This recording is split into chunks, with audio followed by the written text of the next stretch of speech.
SV6 news కు స్వాగతం. ముందుగా హెడ్లైన్స్. మన కూటమి భారత్ ఆత్మగా నిలుస్తుంది మోదీ.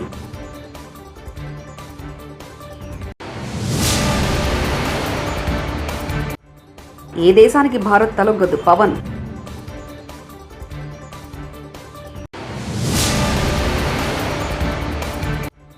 కాళేశ్వరం బ్యారేజ్ మరమ్మత్తు పనులు వేగవంతం చేయాలి మంత్రి ఉత్తమ్.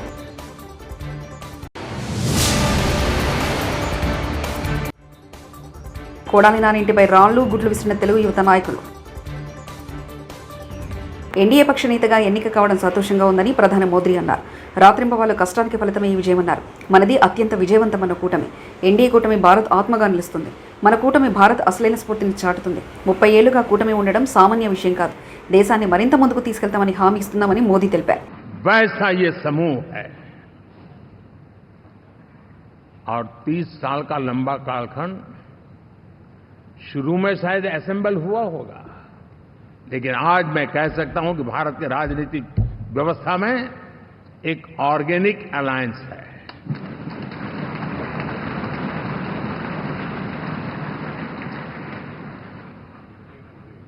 और ये मूल्य श्रद्धेय अटल बिहारी वाजपेयी, श्री प्रकाश सिंह जी बादल, श्री बाला साहब ठाकरे, श्री जॉर्ज फर्नांडिस, श्री शरद यादव, अनगिनत नाम में कह सकता हूं. इन लोगों ने जिस बीज को बोया था वो आज भारत की जनता ने विश्वास का सिंचन कर करके उस बीज को वटवृक्ष बना दिया है.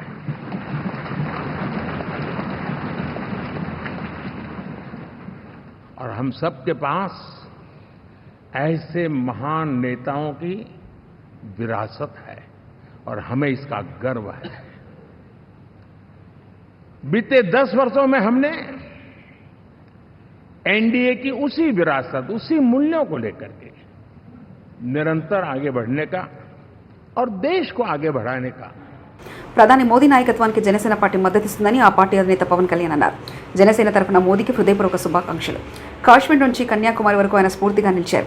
మోదీ ప్రధానిగా ఉన్నంత వరకు ఏ దేశానికి భారత్ తలగదు. మీ నేతృత్వంలో పనిచేయడానికి గర్వంగా భావిస్తున్నామని పవన్ కళ్యాణ్ తెలిపారు. Modiji, you truly inspired the nation. As long as you are the Prime Minister of this country, our country will never bow down to anyone, sir. The mighty Himalayas will never bow down like that. Under your leadership, Bharat will never bow down. And we really take pride under your leadership, to work under your leadership, sir. We really take pride. And from Kashmir to Kanyakumari, Kamakyu to Dwaraka, and you have inspired everyone, sir. You have inspired everyone. We all rally behind you. We all rally behind you. The way you have triggered us to serve the nation, the kind of patriotism you have instilled in us by your actions, by your words, by your deeds, and the kind of development you had shown us in the progress. And sir, I'm deeply honored, and for listening to us, for looking at Andhra Pradesh. Under your guidance, under your support, we are able to sweep the polls. We got 91% victory there. We got completely in legislature, we had got 91% success. It's all because of your guidance. It's all because of your leadership, sir. I'm grateful to you. We're all grateful to you. On behalf of Janasena Party, I support Shri Narendra Modi ji as the leader of the NDA parliamentary party. To all the eminent senior parliamentarians and the new parliament members, I wish you very best. To honorable senior leaders and NDA partners, Kaleshwaram project మరమ్మత్తు పనులను వేగవంతం చేయాలని నిర్మాణ సంస్థల సంబంధిత అధికారులను ఆదేశించారు మంత్రి ఉత్తమ్ కుమార్ రెడ్డి. ఎన్నికల కోడ్ ముగిసిందని తెలపడంతో ఎడిగడ్డ సుందిళ్ల బ్యారేజ్ పరిశీలనకు మంత్రి ఉత్తమ్ వెళ్లారు. ఈ సందర్భంగా మీడియాతో మాట్లాడారు. గత ప్రభుత్వం అధికారంలో ఉన్నప్పుడు మేడిగడ్డ ప్రాజెక్టు కుంగిందని, ఆయన అప్పటి సర్కారు ఎటువంటి చర్యలు చేపట్టలేదని విమర్శించారు. తర్వాత భారతదేశంలోనే డ్యామ్స్ బ్యారేజెస్ కి అత్యంత నైపుణ్యం ఉన్న బాడీ పార్లమెంట్లో చట్టం ప్రకారం ఏర్పాటు చేయబడ్డ నేషనల్ డ్యామ్ సేఫ్టీ అథారిటీకి ఈ పని అప్పచెప్పినాం. ఈ 3 బ్యారేజెస్ కూడా పరిశీలన చేయండి. ఇది ఎంత నష్టం జరిగింది, ఏ విధంగా దానికి రిపేర్స్ చేయాలన్నా, ఇంకా దానికి ఏమన్నా మరి ఏ స్థాయిలో డ్యామేజ్ జరిగింది, ఏమేం టెస్టులు చేయించాలని చెప్పి కూడా నేషనల్ డ్యామ్ సేఫ్టీ అథారిటీ భారతదేశంలోనే అత్యున్నత ఈ డ్యామ్స్ అండ్ బ్యారేజెస్లో నైపుణ్యం ఉన్న కేంద్ర ప్రభుత్వ సంస్థ. వాళ్ళు ఒక ఇంటరిమ్ రిపోర్ట్ ఇవ్వడం జరిగింది. ఆ ఇంటరిమ్ రిపోర్ట్ ప్రకారము మేడిగడ్డ బ్యారేజ్లో ఏం చేయాలనో, అన్నారం బ్యారేజ్లో ఏం చేయాలనో, సుందిల్ల బ్యారేజ్లో ఏం చేయాలనో వివిధ కార్యక్రమాలు వాళ్ళు లిస్ట్ అవుట్ చేశారు. కొన్ని టెస్టులు కూడా వాళ్లే రాసిచ్చారు. ఎన్డీఎస్ఏ ఇచ్చిన ఇంటరిమ్ రిపోర్ట్ ప్రకారం ఈ 3 బ్యారేజీల రక్షణ కొరకు, పునరుద్ధరణ కొరకు ఈ 3 ఏజెన్సీల వాళ్ళకి పని అప్పచెప్పడం జరిగింది. ఈరోజు నేను నిన్నటి వరకు రాలేకపోయినా 2 నెలల నుంచి, ఎందుకంటే మోడల్ కోడ్ ఆఫ్ కాండక్ట్ ఉంటే మేము ఈ పర్యటించడం ఇది ఎలక్షన్ కమిషన్ పర్మిట్ చేయలేదు. ఈరోజు మొదటి రోజు కోడ్ ఆఫ్ కాండక్ట్ అయింది. ఈ 3 బ్యారేజెస్ కూడా విజిట్ చేసి ఎన్డీఎస్ఏ చెప్పిన ఏ అయితే ఇంటరిమ్ మెజర్స్ అవి యుద్ధ ప్రాతిపదిక పూర్తి చేయాలని చెప్పి ఇంజనీరింగ్ డిపార్ట్మెంట్ శాఖ అధికారులకి కన్సర్న్ ఏజెన్సీస్ కూడా చెప్పడం జరుగుతుంది. దేశ రాజధాని ఢిల్లీలోని పార్లమెంట్ సెంట్రల్ హాల్లో ఎన్డీఏ కూటమి ఎంపీల భేటీ జరిగింది. ఎన్డీఏ పక్ష నేత నరేంద్ర మోదీని ఎన్నుకుంటూ బీజేపీ సీనియర్ లీడర్ రాజ్నాథ్ సింగే ప్రతిపాదన చేశారు. ఈ ప్రతిపాదనకు నూతన ఎంపీలందరూ ఆమోదం తెలిపారు. దీంతో 3వ ప్రధానమంత్రిగా నరేంద్ర మోదీ బాధ్యతలు చేపట్టేందుకు మార్గం సుగమమైంది. ఈ సందర్భంగా టీడీపీ అధినేత నారా చంద్రబాబు కీలక ప్రసంగం చేశారు. 50% seats we have won in Andhra Pradesh. That is the big victory. I have seen so many elections. This is the first of its kind. That is the confidence people are having on NDA and all leaders. My friend Pawan Kalyan ji is here, Janasena leader. Janasena, Telugu Desam Party and also BJP, we worked together without having any reservations. Here, State President Purandeshwari also is here. All leaders, we worked very well. That is the results we got it. I am very happy to share some of my ideas with you. This is the proudest moment. చెల్లని ఓట్లు ఎక్కువగా ఉన్నందునే తొలి ప్రాధాన్యత లెక్కింపు ఫలితం తేలలేదని పట్టభద్రుల MLC ఉప ఎన్నిక కాంగ్రెస్ అభ్యర్థి తీన్మార్ మండన్న తెలిపారు. తనపై అభిమానంతో కొందరు నిబంధనల మేరకు కాకుండా ఇష్టానుసారంగా ఓటు వేశారని ఆయన చెప్పారు. ఓడిపోతామనే భయంతోనే కొందరు ఓట్ల లెక్కింపు ప్రక్రియపై ఆరోపణలు చేస్తున్నారన్నారు. శుక్రవారం సాయంత్రం లేదా అర్ధరాత్రిలోగా పూర్తిస్థాయి ఫలితాలు రావచ్చని మల్లన్న తెలిపారు. సమయంలో వివరించి చెప్పినాం, ఈ విధమైనటువంటి రాతల వల్ల ఓట్లు రావు, చెడిపోతాయి. మీరు అభిమానించేటువంటి నాయకులను గెలిపించడం మాట అటు పెడితే ఓడించేటువంటి ప్రక్రియ జరుగుతుంది. అందుకోసం జాగ్రత్తగా చేయండి అని చెప్పినప్పటికీ కూడా మరి వాళ్ళలో చాలామందిలో ఇంకా ఆ అంశం చేరనట్టుంది. అందుకే ఓటింగ్ ప్రక్రియలో వాళ్ళు సరైన విధానంలో ఓటు వేయలేకపోయినారు. ఇప్పటికే మీరు మొదటి ప్రాధాన్యత ఓట్లో 1,22,000 పైచిలకు ఓట్లతో ఉన్నారు. తర్వాత గెలుపు కూడా చూడడానికి 32,000 ఓట్లు కావాల్సి వస్తుంది. ఇప్పుడు 2వ ప్రాధాన్యత ఓట్లలో మీకు గెలిచే అవకాశం ఉంటుంది, ఎలా ఉండబోతుంది? అంటే 2వ ప్రాధాన్యత ఓట్ల ద్వారానే ఇప్పుడు గెలిచేటువంటి అవకాశం ఉంటుంది. ఎందుకంటే కోటా రీచ్ కావడానికి 2వ ప్రాధాన్యత ఎలిమినేషన్ ఆంధ్రప్రదేశ్ రాష్ట్రానికి స్వర్ణయుగం మొదలైందని సినీ నటుడు శివాజీ అన్నారు. తెలుగుదేశం పార్టీ అధినేత చంద్రబాబు, జనసేన నాయకుడు పవన్ కళ్యాణ్ ఆధ్వర్యంలో రాష్ట్ర ప్రగతి సాధిస్తుందని ఆకాంక్షించారు. తిరుమల శ్రీవారిని శివాజీ దర్శించుకున్నారు. శుక్రవారం వీఐపీ ప్రారంభ విరామ దర్శన సమయంలో ఆయన స్వామివారి సేవలో పాల్గొన్నారు. అనంతరం మీడియాతో మాట్లాడారు.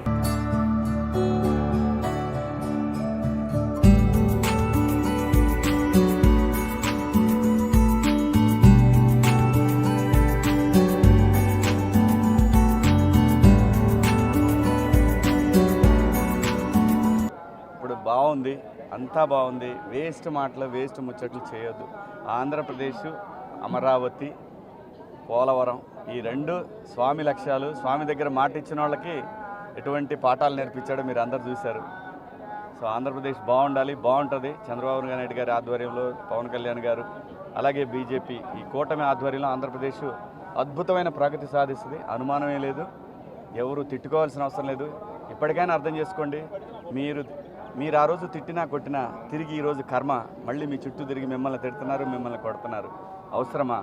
ప్రజలంగా ఉండాలి కానీ ఏదో భుజానేసుకొని నెత్తినేసుకొని ప్రజల్ని ఇబ్బంది పెట్టడం కరెక్ట్ కాదు. అందరూ బాగుండాలి, అంతా బాగుంటుంది. ఆంధ్రప్రదేశ్కి స్వర్ణయుగం మొదలైంది. ఇది చూసుకోండి, ఇది స్వామి నిర్ణయం. ఇది స్వామి దగ్గర డ్రామాలు దొబ్బితే ఎవరికైనా ఇదే శిక్ష. గుడివాడ నియోజకవర్గ వైసీపీ ఎమ్మెల్యే అభ్యర్థి కొడాలి నాని ఓటమిని తట్టుకోలేక సైదేపూడి గ్రామానికి చెందిన పిట్ట అనిల్ అనే వాలంటీర్ ఆత్మహత్య చేసుకున్నాడు. ఈ విషయం తెలుసుకుని అనిల్ కుటుంబ సభ్యులను కొడాలి నాని పరామర్శించారు. అంతేకాకుండా 5 లక్షల ఆర్థిక సాయం చెక్కును అనిల్ కుటుంబ సభ్యులకు అందజేశారు. భవిష్యత్తులో తాను అండగా ఉంటానని కుటుంబానికి భరోసా ఇచ్చారు.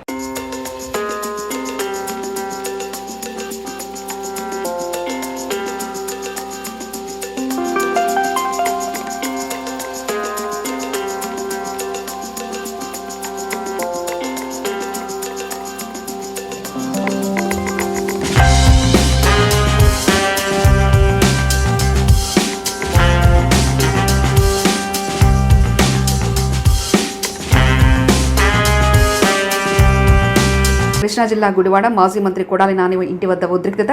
ఎన్నికల్లో ఓడిపోయిన కొడాలి నాని ఇంటిపైకి దూసుకొచ్చిన తెలుగు యువత నాయకులు. కొడాలి నాని ఇంటి వైపు వెళ్లకుండా తెలుగు యువత నాయకులను అడ్డుకున్న పోలీసులు. తెలుగు యువత మధ్య వాగ్వాదం. కొడాలి నాని ఇంటిపై రాళ్లు గుడ్లు విసిరిన తెలుగు యువత నాయకులు. కొడాలి నాని ఇంటి వద్ద టపాసులు కాల్చిన పార్టీ నాయకులు కొడాలి నానికి వ్యతిరేకంగా నినాదాలు చేశారు.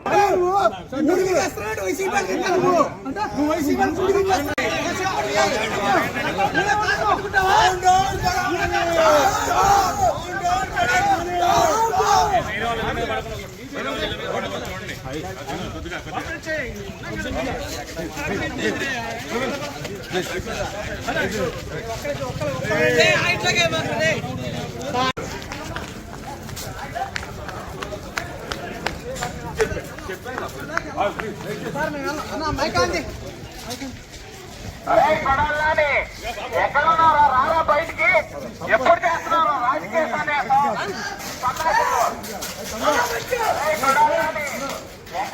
రారా బయటికి ఎప్పుడు చేస్తున్నారో రాజకీయ సన్యాసం సన్నాసం. అరే కొడాలని ఎక్కడున్నారా రారా బయటికి ఎప్పుడు చేస్తున్నారో రాజకీయ సన్యాసం సన్నాసమా. అరే కొడాలని ఎక్కడున్నారా రారా బయటికి ఎప్పుడు చేస్తున్నారో రాజకీయ. ఎన్నికల్లో వైసీపీ ఘోరం ఓటమి తర్వాత తనకు బెదిరింపు కాల్స్ వచ్చాయని ఆ పార్టీ నాయకురాలు యాంకర్ శ్యామల అన్నారు. తనకు భయంగా ఉందన్నారు. ఎన్ని బెదిరింపు కాల్స్ వచ్చినప్పటికీ తాను వైసీపీలోనే ఉంటానని తెలిపారు. ఎన్నికల్లో వైసీపీ ఘోర ఓటమికి గల కారణాలేంటో ఆ పార్టీ నేత కేతిరెడ్డి వెంకటరామరెడ్డి తెలిపారు. జగన్ కలిసేందుకు వచ్చే ఎమ్మెల్యేను సీఎం ఫేషిలో పనిచేసే కొంతమంది అడ్డుకునేవారని తెలిపారు. దీంతో ఎమ్మెల్యేలకు జగన్కు గ్యాప్ వచ్చిందన్నారు. వైసీపీ ఓటమికి ఇదొక కారణమన్నారు. గుంటూరు జిల్లాలో వైసీపీకి ఎదురుదెబ్బ తగిలింది. ఆ పార్టీకి రాజీనామా చేసినట్లు మాజీ మంత్రి రావెల కిషోర్ బాబు ప్రకటించారు. 4 దశాబ్దాలుగా మందకృష్ణ మాదిగ నాయకత్వంలో ఎస్సీ వర్గీకరణ కోసం జరుగుతున్న ఉద్యమం చివరి దశకు వచ్చింది. మోదీ చంద్రబాబు నాయకత్వంలో ఈ సమస్యకు పరిష్కారం దొరుకుతుందని నమ్ముతున్నారు. సమాజ సేవ కొనసాగిస్తూ అంబేద్కర్ ఆశలు ఆదర్శాలను ముందుకు తీసుకెళ్తానని ఆయన వెల్లడించారు. అంబేద్కర్ గారి యొక్క ఆశయాలు ఆదర్శాలని ప్రజల్లోకి తీసుకువెళ్తూ అమలు చేయడానికి కృషి చేస్తూ మరొక పక్క వర్గీకరణ ఉద్యమంలో కూడా భాగస్వామినై ఎస్సీ వర్గీకరణ కూడా నా వంతు పాత్ర నేను పోషిస్తానని చెప్పేసి సందర్భంగా తెలియజేస్తున్నా. రాజమండ్రి మొరంపూడి ఫ్లైఓవర్ వద్ద ఉద్రిక్తత. మొరంపూడి ఫ్లైఓవర్ని విజిట్ చేయడానికి వచ్చిన TDP city MLA Adireddy Vasu గత హయాంలో మొరంపూడి ఫ్లైఓవర్ శిలాఫలకంపై ఎంపీ భరత్ పేరు ఉండడంతో ధ్వంసం చేసిన టీడీపీ శ్రేణులు. అడ్డుకోబోయిన పోలీసులతో వాగ్వాదం. టీడీపీ శ్రేణుల తిరుగుబాటుతో సైలెంట్ అయిన పోలీసులు.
అసెంబ్లీ స్పీకర్గా ఎవరు నియమితారనే దానిపై చర్చ మొదలైంది. ఉండి నియోజకవర్గం నుంచి గెలిచిన రఘురామకృష్ణరాజు తనకి పదవి కావాలని టీడీపీ అధినేత చంద్రబాబును కోరుతున్నట్లు తెలుస్తుంది. అటు ఆత్మకూరు నుంచి గెలిచిన ఆనం రామనారాయణ రెడ్డి, చీపురుపల్లి నుంచి గెలిచిన కళా వెంకట్రావు పేర్లను అధిష్టానం పరిశీలిస్తున్నట్లుగా సమాచారం. మన కూటమి భారత్ ఆత్మగా నిలుస్తుంది మోదీ.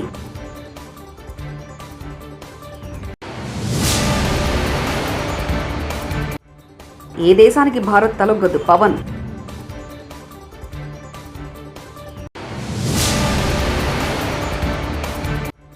కాళేశ్వరం బ్యారేజ్ మరమ్మత్తు పనులు వేగవంతం చేయాలి మంత్రి ఉత్తమ్.